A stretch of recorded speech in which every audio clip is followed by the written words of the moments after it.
Good afternoon, everyone, and welcome to WPQuickies, WordPress tips and tricks in 30 minutes or less. Today's topic, we're going to be talking about making WordPress go faster, and I always love doing that topic. I think it's a great one because there's so many different components that make up a WordPress website. So please say hi in the comments and to let me know who's here and who's watching. That would be great. I'll just give everyone a couple of minutes just to come in and say hi, grab their cup of tea and their lunch, and then we'll dig into this. So I've covered this topic a few times in the WordPress meetups. So it's quite a popular one, especially now that Google wants to see all websites go faster. Hi, Alan. Nice to have you on board again. Alan's one of our regulars, along with Mr. Meowpuss. Yep, I'm doing very well. Thanks, Daniel. The cold is all gone, which is great. So I hope you guys are all keeping safe and well. Paul, hi, Paul. Again, a regular face. Ethan, Julia, hi. Morris.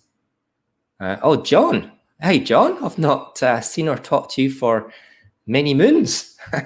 Nice to have you on board, John. And hello, and Clinton. Hi to you all. Thanks so much for taking the time to join me today. So I think we've got some good amount of viewers on YouTube just now. So let me just dive into this one. So before we start, just remember to hit the subscribe and the bell, and you'll get notified each time we go online, so you don't miss out. Okay, so here we go. Let's go straight into it. So you'll probably realize from the first few slides that we don't actually talk about WordPress too much until we get later on in the show. So let's look at probably the most obvious one, I think, from looking at WordPress to go faster, and that is web hosting. Particularly choosing a high-performant web host, I think, is the ultimate key in making your website go faster. You can have a WordPress site that runs like a dog, and if you put it on a really good web host, then it'll run slightly better. So choosing the high-performant web host is certainly number one on my list if I'm doing a WordPress website audit for a client. So really, when you're looking at WordPress hosts, there are several different options you can think about. The first and the most common when you think about hosting a website is usually shared hosting, like the traditional shared hosting. So you're not going to get the most performance out of that because you've got all these other websites crammed into this one server, and they're all vying for that same physical server resource. So shared hosting is never going to give you the best performance when you're choosing a web host. I guess the next one up from that is going to be DIY, do-it-yourself VPS machines or virtual private servers. Now, you can get these really cheaply. So there's a company called DigitalOcean. They do droplets for like $5 US a month. So you can get a very performant server from them. You throw more CPU and RAM at it, and you will get quite a speedy performance. The downside to that is you really need to have a lot of time and skills in order to support and update not just your website, but the server as well. So there's no web hosting company involved. It's all do-it-yourself stuff. So yes, you'll get a high-performing website if you run your own DIY VPS. I guess the next step up from that is, I'll get round to some questions in a minute, guys. The next step up to DIY VPS would be, I think, DIY cloud hosting. So something like Google's cloud hosting. You could host your website on there, and you'll get a very, very speedy network and response from that. However, again, it's the same issue with the VPS, is you've got to have the skills and time and effort and management to manage that infrastructure. So the server and the RAM and the CPU and all the software that goes onto it as well. So again, you're going to get like a performant website, but maybe, you know, the downside is your time it's going to take to actually manage that infrastructure. So the next step for a web host would be thinking about a WordPress managed hosting system. Now that's going to give you a good level of performance because they've tailored their system specifically to make WordPress go fast. And you get the benefit of them managing that infrastructure as well. So you don't have to spend that time upgrading servers and plugging holes and locking down port numbers and doing malware scans and all that sort of stuff. And that's all done for you. And that's included in the price of the package, the yearly cost. So, I mean, there's many WordPress managed host companies out there. The couple that spring to mind are WP Engine and Kinsta. Their whole business model is around WordPress. So their whole companies are geared towards hosting the WordPress solutions. But I mean, there's other companies out there that offer a WordPress managed package as well. So for example, Kinetics here in Australia with data centers here in Sydney, they offer WordPress managed hosting, but as well SiteGround does it as well. And SiteGround, they're based in the US and they offer a managed hosting package as well. So those two companies, while they're companies that are not WordPress specific, you know, they have infrastructure that enables them to scale their WordPress website hosting to get good performance. So yeah, top of my list is to choose a high performing web host. So maybe ditch the shared hosting that you're on and go for like maybe a VPS if you've got that time. Cloud hosting would be fantastic, or maybe think about going for a WordPress managed host. You just give that extra bit of performance in how they manage that. A few other highs. We've got Circa, Haley, hi, Joey, good to see you again. Richard, hello, John, Ethan, and I think there was a question. There we go. What is your benchmark for high performance? Well, you can use things like pingdom.com or Google speed page loading, but really you're looking for a web page to load in about under 2 or 3 seconds. 3 seconds is kind of pushing it. Maybe under 2 seconds is pretty fast. Otherwise, Google's going to start kind of ranking you a little bit lower because other ones are speedier. So yeah, so 2 to 3 seconds would be reasonable. Less than that would be good. Okay, not sure what that's. Okay, let's move on. So that was number 1, web host, very important. The next thing to look at if you want to increase speed is to look at where the actual server location is. So the time it takes for a server to communicate and send information to a client browser, well, that's called latency. And it should be obvious that the further away the physical location of the server is from the client's location, then the longer it's going to take to transfer that data between the two. So, okay, it might just be milliseconds, but when you have hundreds of individual GET requests to render one single WordPress page, then that's going to add up to seconds, and seconds are noticeable. So it does make a huge difference. So if you have the option from your web host provider, choose a data center that is closest to where your primary target audience is. So a couple of questions here. SiteGround answers the phone as opposed to my old hosting company. Yeah, so support is definitely a key. If you're looking, we're focusing on performance here, but of course you need to take lots of other things into consideration. So yeah, support. It's no good if you've got a fast web host and it crashes and nobody's there to answer that question if they're based in some other country. So yeah, good point. John, Fiona, so is that list in order of increased performance? Slightly. Fiona, I think these are essentials that you should cover to have a broad increase in speed in your website. So they're not really in any particular order, but I would say that choosing the web host, a really speedy web host, if you just do that one thing, then you're going to see a good performance increase on its own. So no, they're not in any particular order, Fiona, but thanks for asking. Okay, next on the list, DNS performance. Notice we haven't got to WordPress yet. Okay, so every domain, it needs a DNS lookup to get that the domain name, the readable name, translated to the IP address, which is the machine number and location. And surprise, surprise, and this might be a surprise to some, not all DNS servers are equal. So long story short, on October the 21st, 2016, there was a massive distributed denial of service, DDoS attack on a popular DNS provider called Dyn, D-Y-N. In fact, I'm going to copy.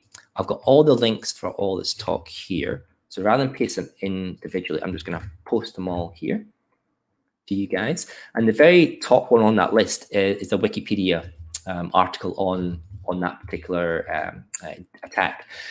So what happened was there was an attack on the Dyn DNS servers, and that brought down their name servers. And the name servers are what we call the DNS lookup servers. And long story short, all the premium brands at that time who were using Dyn, such as Twitter, PayPal, Amazon, CNN, BBC, Verizon, like huge, massive brands, they were basically left with their customers had no way to access their websites and services, because when a client browser went to look up, their domain name, it hit the name server, which wasn't responding. So that's it. They got a timeout problem. So because of that, what happened was that some companies decided to create a secondary failover DNS system of their own as a backup. And these are now known as a premium DNS service. So for example, Amazon, they've got their premium DNS is called Route 53. I mean, amongst other premium DNS services, it's super fast compared with these free or single DNS providers that don't have a failover. So I've got a couple of slides next. It just shows you some of the differences between free DNS, which is like a single DNS, and a premium DNS. So here we've got Namecheap. So a lot of people register, and I do as well, register domain names through Namecheap. So this is some of their DNS milliseconds in order to response. So you can see here on the screen we have, hopefully you'll be able to see that, it's a bit small. And they've got two DNS servers, so two lookup servers, and they're both registered on register-servers.com. And you can see in the third column here, the average milliseconds, that's the average time it takes for that DNS server to respond. So when you're typing in something, if you've got a DNS registered on Namecheap, if you're typing that website's domain name, it then goes to the Namecheap DNS servers, those two servers there, and it'll ask that DNS server, what's the IP address for this domain?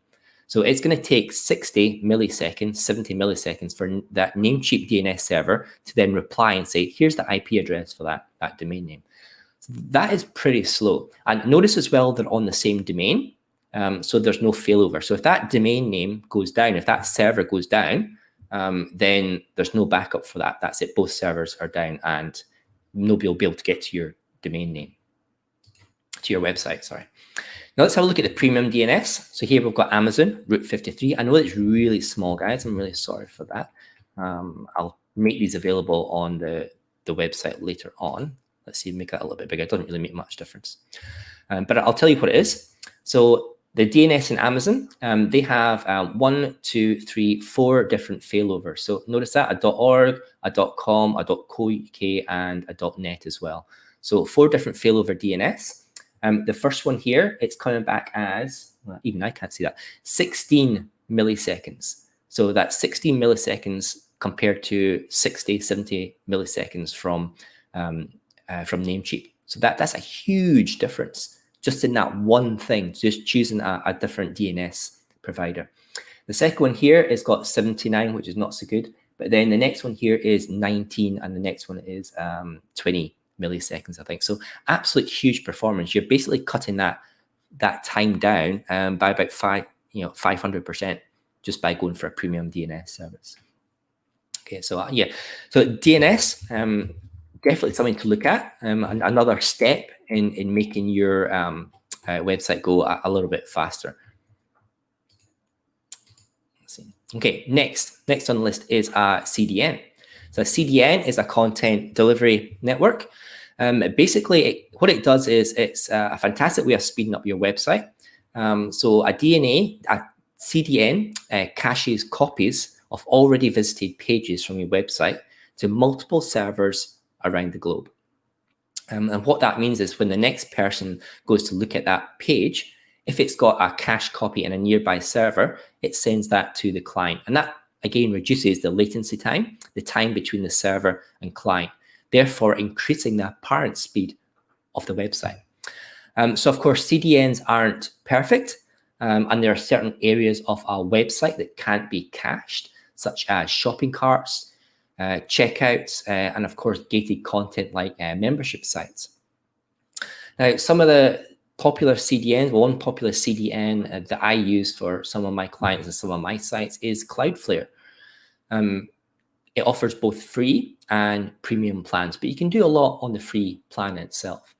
And an advantage of Cloudflare is that it's also integrated into cPanel and Plesk. So there's a little button down there, a little icon, that allows you to set it up and get it integrated into your website really quickly and really easily. So it's really easy to set up and manage. And with Cloudflare, you actually get the benefit of using their lightning fast DNS premium service as well. So here, a similar graphic here, just showing, look at the Cloudflare DNS response, 5 and 3 milliseconds. That is super fast compared with Namecheap at 60 milliseconds.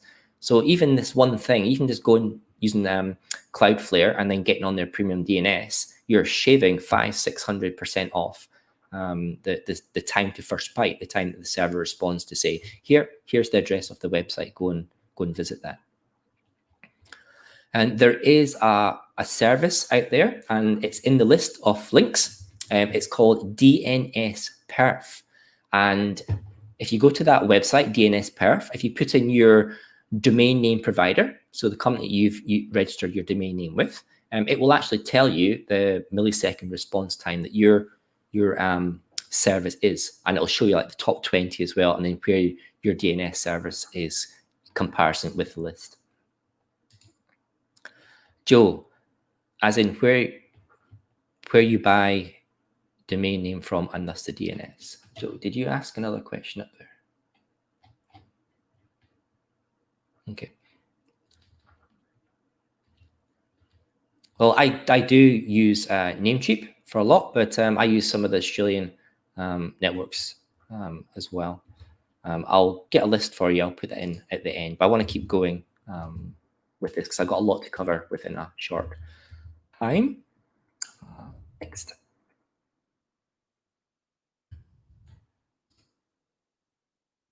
Okay. Caching. So caching, similar. Well, we kind of covered it a little bit with CDN, Cloudflare. That's basically what it does. It's cache copy. But rather than server-based, you can also do some caching on your WordPress website. So we're actually starting to get into WordPress just now, which is good. So rendering a page, that's displaying a page in the web browser. It takes a lot of time and effort on the server part. The server has to compile all the PHP and combine all the file assets like images, CSS, and JavaScript into HTML. And HTML is really the only language that the web browser can understand. So hopefully the web host that you choose, they've got lots of hardware caching going on at the hosting company level, but you can always improve your site speed with a caching plugin. Now, there's several caching plugins out there. There's W3 Total Cache, which is very good. There's also WP Rocket. So WP Rocket, again, it's a premium plugin, so you have to pay for it. I've not used it personally, but everyone who has used it thinks it's absolutely fantastic. So definitely give those a go and try a caching plugin and see if that makes a difference. It should make a big difference on your website just by doing that. Maurice, does the free Cloudflare give you the premium DNS? I don't think it does. I think that's an additional service that you have to pay for, Maurice. But on the whole, the Cloudflare DNS name servers are pretty fast anyway, even if you're not on the premium. So if you go to that link for DNS Perf, if you just look at the homepage there, where it's got the DNS timings. It shows you like the top 10, and I think Cloudflare's up there in like 1, 2, or 3 anyway. So even if you're not on their premium DNS, they're pretty super fast anyway. Next is optimizing your database. Now that sounds a bit scary, and I guess it can be for some, but there's a lot of stuff you can do outside your actual physical WordPress website to make things go a little bit faster. So database table engine. Have I got a graphic for this? I think I do. No, I don't. Okay. So you can make sure that all your database tables are using something called InnoDB, which is a lot faster than the older MyISAM. I'm sorry I don't have a graphic for that. But basically, if you open up your database in PHP MyAdmin, which is a database management tool, and it's usually available on Plesk and on cPanel, if you open the database, you'll be able to see all the tables in the database. And along one column, it shows you what type of table it is. Now, in the old days, they used to use something called MyISAM. I'll type that in the comment here, MyISAM. So that's the old database format. I mean, there's nothing wrong with it, but the newer one to use is InnoDB. So you can look down the list of your tables, and if any of them say InnoDB, then you can use a couple of plugins, or you can use PHP MyAdmin to actually change those from MyISAM to InnoDB. And there's a couple of links in those links that I sent you. One is an article from Kinsta that shows you how to use PHP MyAdmin just to change those database tables to InnoDB. And for anyone who's techie out there, there's an article about how to use WP CLI just to change those. So just changing those over will mean your database can increase its speed. Okay. I thought I had slides for those. Obviously not. I'm really sorry. Transients. Transients are caches that are kept in the WP options table. They're meant to clean themselves, but sometimes they don't. So one thing you can do is delete those. There's a plugin called Transient Manager. And again, the link should be in the list that I posted earlier on.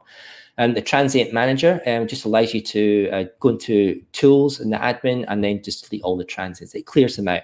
And transients can hog a huge amount of database space. So if you get rid of database space, it always means that running the database queries are a lot quicker. Another popular thing is to delete and limit post revisions.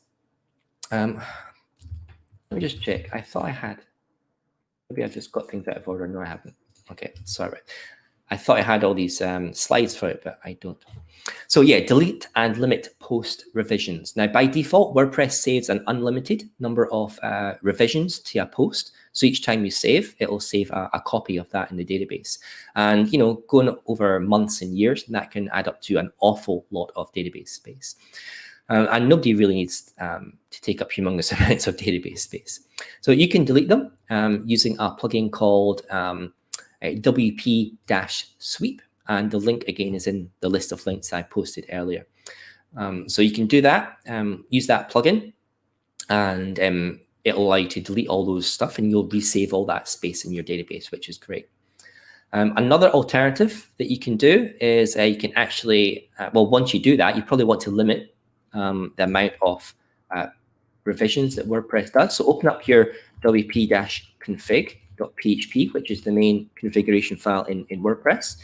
And somewhere near the top, add something like this line I've put in the comments. So define wp_post_revisions and set it as 3, for example. And that's telling WordPress only to save 3 copies of each post in your website. Now, if you don't want any, and that's great, then you can add this line in the comments. So define WP post revisions and false. That means WordPress will just have the 1 copy that you work on for your post all the time.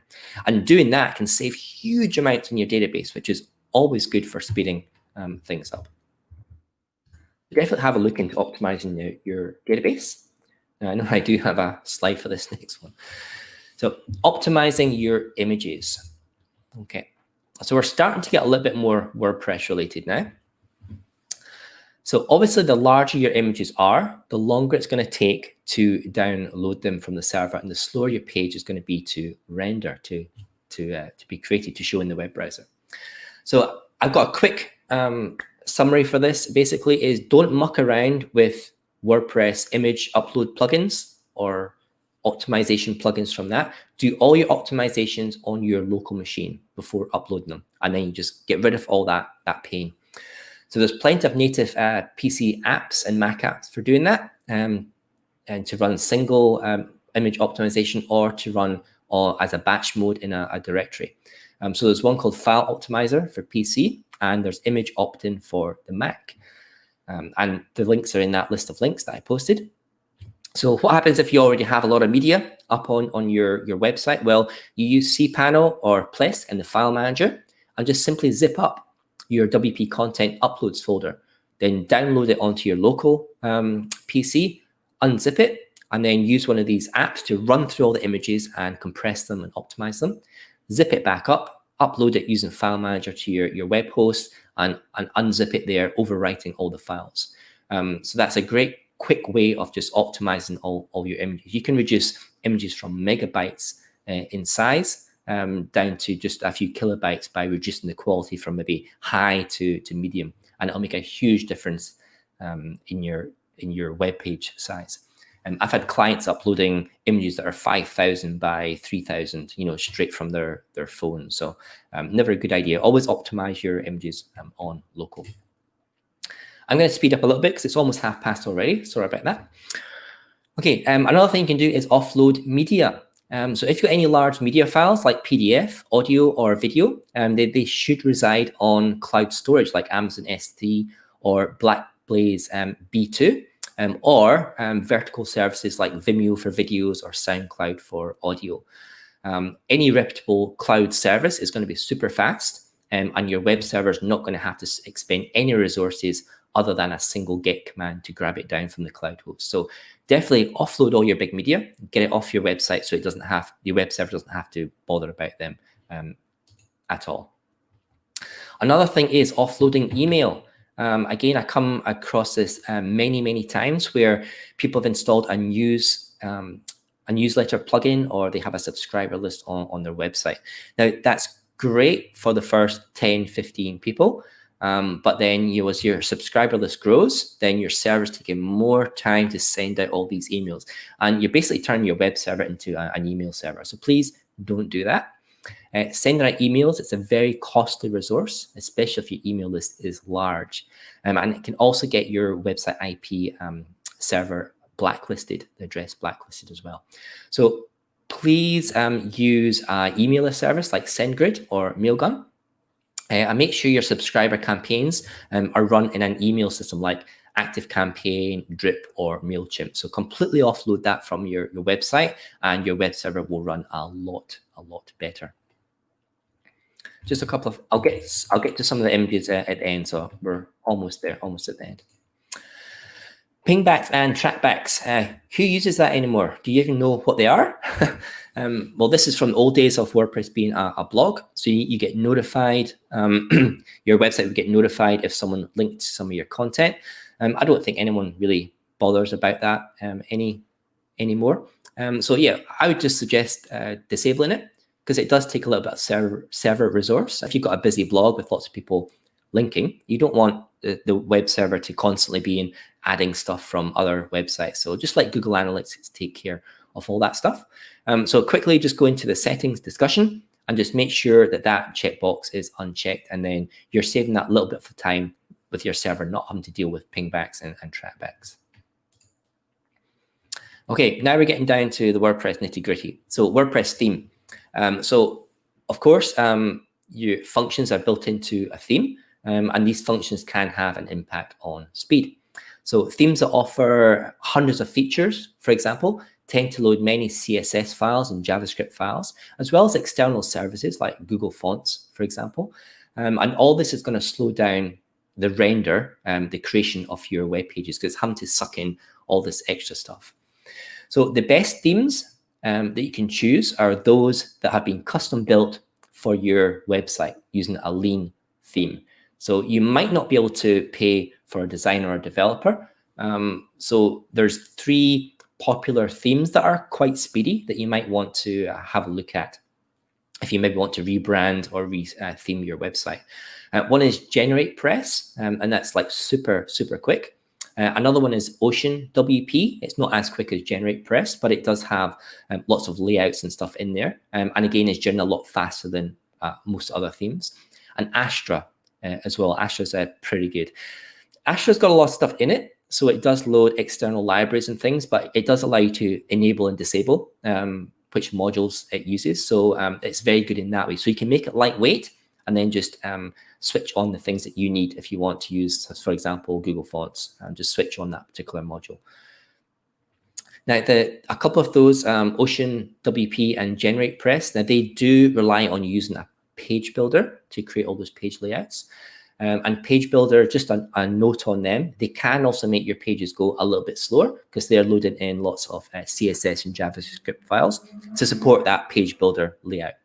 However, there's always a compromise that you have to do.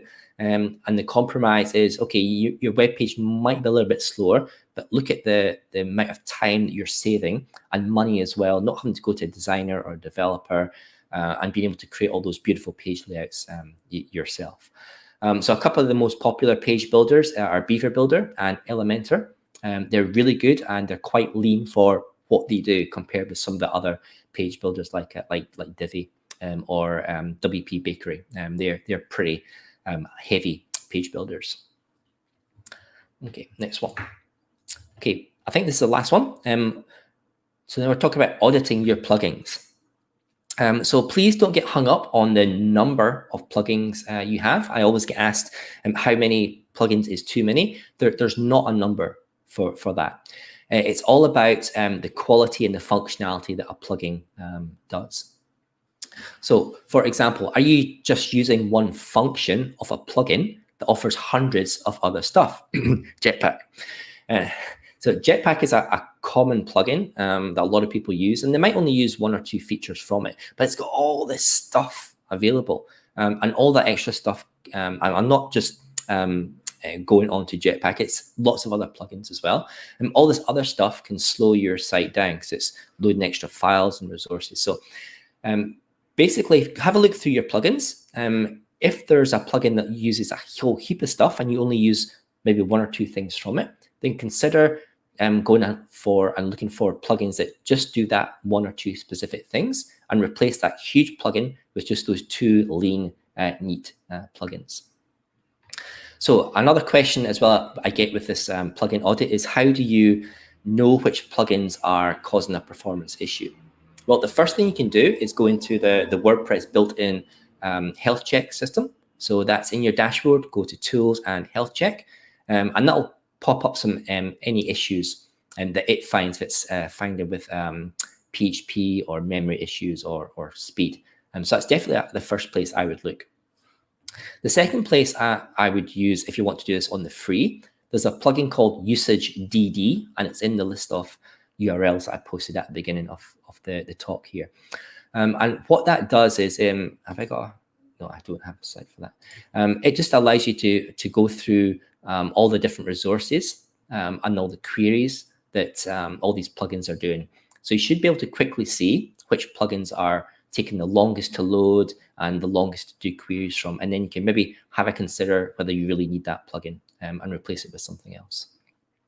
But really, the best and hands down way to audit your plugins is using something called New Relic. Now, it might not be available to everyone, and you might need to talk to your web host if you want to try using this. But New Relic, it's a server monitoring tool, and it has a WordPress module built into it, and it gives you granular specific data on how quickly and how slowly and how much resources are being used on your server. It's fantastic. I use it all the time.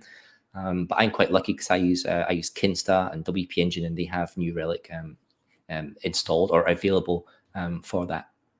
Otherwise, I guess licensing can be pretty expensive.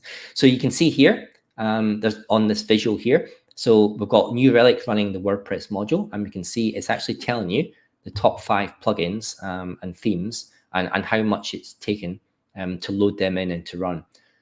So, just using that, you can easily find, which plugins are a resource hog for your website, get rid of them and replace them with something else. Here's another graph for New Relic, and this one is more at a server level, so not WordPress server, and it's just telling you how much time PHP and MySQL and the or your external resources are taking, and that's a good first signal. If you don't know where to start, is to look at that, and you can see, well, is the PHP taking long? Is it the database that's taking long, or is it the fetching of external resources that's taking long? So definitely look into New Relic if you're really serious about streamlining your WordPress website. Lastly, the last one that you can use for free is a plugin called Query Monitor. And it doesn't specifically analyze plugins or web resources, but it looks at the queries that WordPress is doing, like the database queries. And sometimes they can take a long time to respond back, and that can slow down your web page. So again, using something like Query Monitor that can narrow you down into which plugin or which function is causing the issues, has been really, really slow. And you can maybe get back to the developer and ask them to hone that, or again, just try and replace the plugin or that particular functionality. So that's it, guys. I know I took a little bit longer than normal, 6 minutes over, but there was a lot there that I want to cover. So those are kind of my main tips on how to make WordPress go faster. So sure, there's many more that you could look at, but I think covering these fundamentals, and you're going to get your site running a lot faster than before. So let's look at a couple of questions. I'll go back to the questions, circle around for those. Let's see if I've got another page. Next one. Okay, we'll leave that up there just now. Okay, let's have a look. John's saying, is optimizing for video as well? That's a good question, John. I would say if you have the expertise to do that, then yeah, I would certainly go down that route. So there's a great tool for PC. I don't know if it's available for Mac. There's a great tool called Handbrake. Let's just see if I can post a URL for that. Here we go. So if you haven't heard of Handbrake, Handbrake takes videos, and you can basically choose the format, the size, and compression, and really shrink down videos to like from the original video it was. Being a WordCamp organizer, we do this sort of thing. So when we do the WordCamps, when we've got all the raw videos from the guys, they're usually in 4K or at least 1080p, and they are gigabytes in length. So what I usually do is I run them through Handbrake, reduce them down, and we can get them down to like under a gig, maybe like half a gig for that. So yeah, definitely try optimizing your videos before you upload them. That's a great idea, John. And Handbrake is probably the most popular tool to do that. But again, if you're using an external service, then it's like Vimeo, it's their servers that are going to do all the processing for the video, and not your web server if you offload that. Ethan, why not use image plugins? I guess my answer would be because it kind of makes you lazy. So if you upload an image optimizer like Image Opt-in plugin, or what's the other one? Not Scrunch. Anyway, I can't remember what it's called. Smush is a popular plugin. Then when you're uploading your 5,000 by 3,000 images straight from your camera, then the poor little server is having to run the plugin process that then is going through this humongous whopping image, and it's scaling it down, and it's trying all these different compression ratios, and that's your server doing all that stuff, and it's locking up your server resource. So just say you've got somebody on your shop that's trying to add stuff to your cart to checkout or something, and it's like you got this little spinner going around. They're like, I'm out of here. I'll go somewhere else. So anything you can do to offload big processing, and image optimization is very server intensive, then yeah, I would recommend not installing these image optimization plugins on the web server and just doing it at home on your computer before you upload it. Haley, what was the name of the program to use for already uploaded images? Okay, so let me grab that from the list here.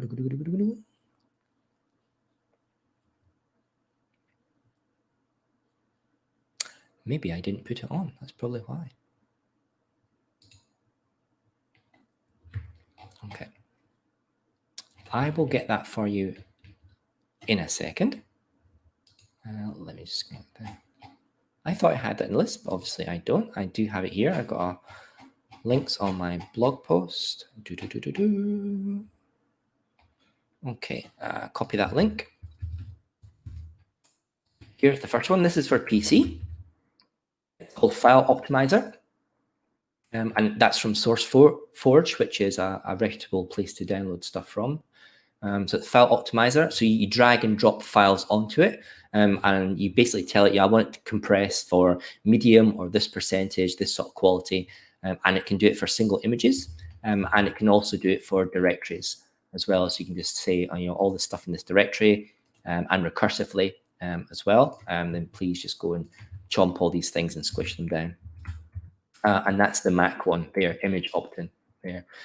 So again, it might take a while if you've got like a lot of images there to download it using the FTP and upload it back, but it's well worth it because if you're squashing megabytes worth of image files down to a few K, you're going to get a speedy response on the pages that use those images.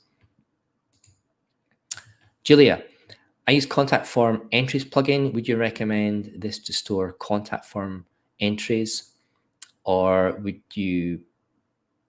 what process would you recommend to keep track of contact form entries? Okay, yep, so contact form 7, I think what you're talking about, Julia, and with a little add-on that allows you to save all the stuff to the database. But I mean, that's fine. If you're just storing a handful of stuff in the database, it's not going to make a huge difference. But if you're getting 10, 15, 20, 100 a week, and yeah, that's going to add up and it's going to increase your database. What I would always recommend is for things like contact forms, then just whack it up to your CRM.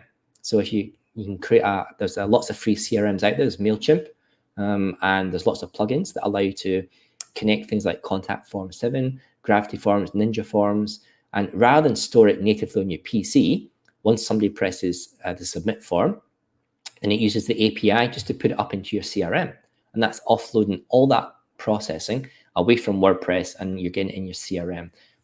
So yeah, I would definitely advise people, rather than store contacts locally on your server, is to get a CRM, ActiveCampaign, Drip, Aweber, Mailchimp. There's heaps of stuff out there, and get it to send directly to there and do all your newsletters and campaigns within those services. Get it away from WordPress. Good question. Thanks, Julia. Ethan. So he thinks that image plugins made several versions of the image and served up the most appropriate one for each client. Okay. Not really. I guess there could be plugins to do that, Ethan, but the ones that I was talking about is images that compress images that you upload. So for example, plugin like Smush It, you can set a file size limit and a quality. And if you're crazy enough to upload a 5,000 by 3,000 image, then you've set like a maximum resolution, maybe 800 by 600 as your top res image. It'll then squash it down and just create like the one main image, and then it runs it through WordPress, and WordPress itself creates different sizes of images, and then it serves that to the different devices using something called source set, which is kind of a newish CSS element, I guess. So it's not usually those plugins that do that. It is WordPress natively that's serving the different thumbnail versions to different devices. Hope that clears that one up, Ethan. That's a great question. Jessno, what are some of your top 3 paid and free WordPress themes? Well, I don't use free WordPress themes. I always use paid ones because I think you're paying for the quality of the design, the continued updates as well. So what are my top 3? GeneratePress is one that I use a lot, or have used a lot in the past. And Astra, I've used Astra a few times, but yeah, I'm not so keen on Astra nowadays because I'm using more page builders for my work. So I use Beaver Builder as my main page builder. And if you buy the Beaver Builder Pro, it comes with a Beaver Themer, which is a lightweight skeleton theme. I mean, it's got nothing. It's just got your basic structure. And then you use a page builder to build out your content. So yeah, Beaver Builder with Beaver Themer is my go-to at the moment. However, I would fall back on GeneratePress if the client didn't want to go down the skeleton route for that one. And Astra at a push. So those are my three. Ethan, yeah, no worries. I'm glad we cleared that one up. Okay, I think that's all the questions. Next week, I am doing a security talk. So just basically talking about security and passwords, how that works with WordPress, and what sort of tools you can use to manage your passwords, and what sort of expectations about creating different passwords that you can use. So hopefully that'll be a good little security one, because I know password is kind of a key thing. There's always people out there and bots out there trying to hack into your website. Oh, I've got another question here from John. Have you used plugins to convert a WordPress page or theme to HTML for speed, especially on landing pages? Not specifically a plugin to do that, John, but I would be looking at the caching plugin to do that. So definitely things like WP Rocket. You can specify not only exceptions, but you can specify what pages as well that you really want cached. So that would be one that I would look at, WP Rocket. W3 Total Cache as well. Well, I don't think you can specify a particular page that you want cached. You can certainly optimize it for all the different files that are loading in for the CSS and the JavaScript, and for minification as well. And it gives you an order as well. So that some themes, they don't like minification because of the particular order in the cascading style sheet or JavaScript. So with W3 Total Cache, you can actually specify the order in which those things get done, which is quite nice. Yeah. So thanks, John.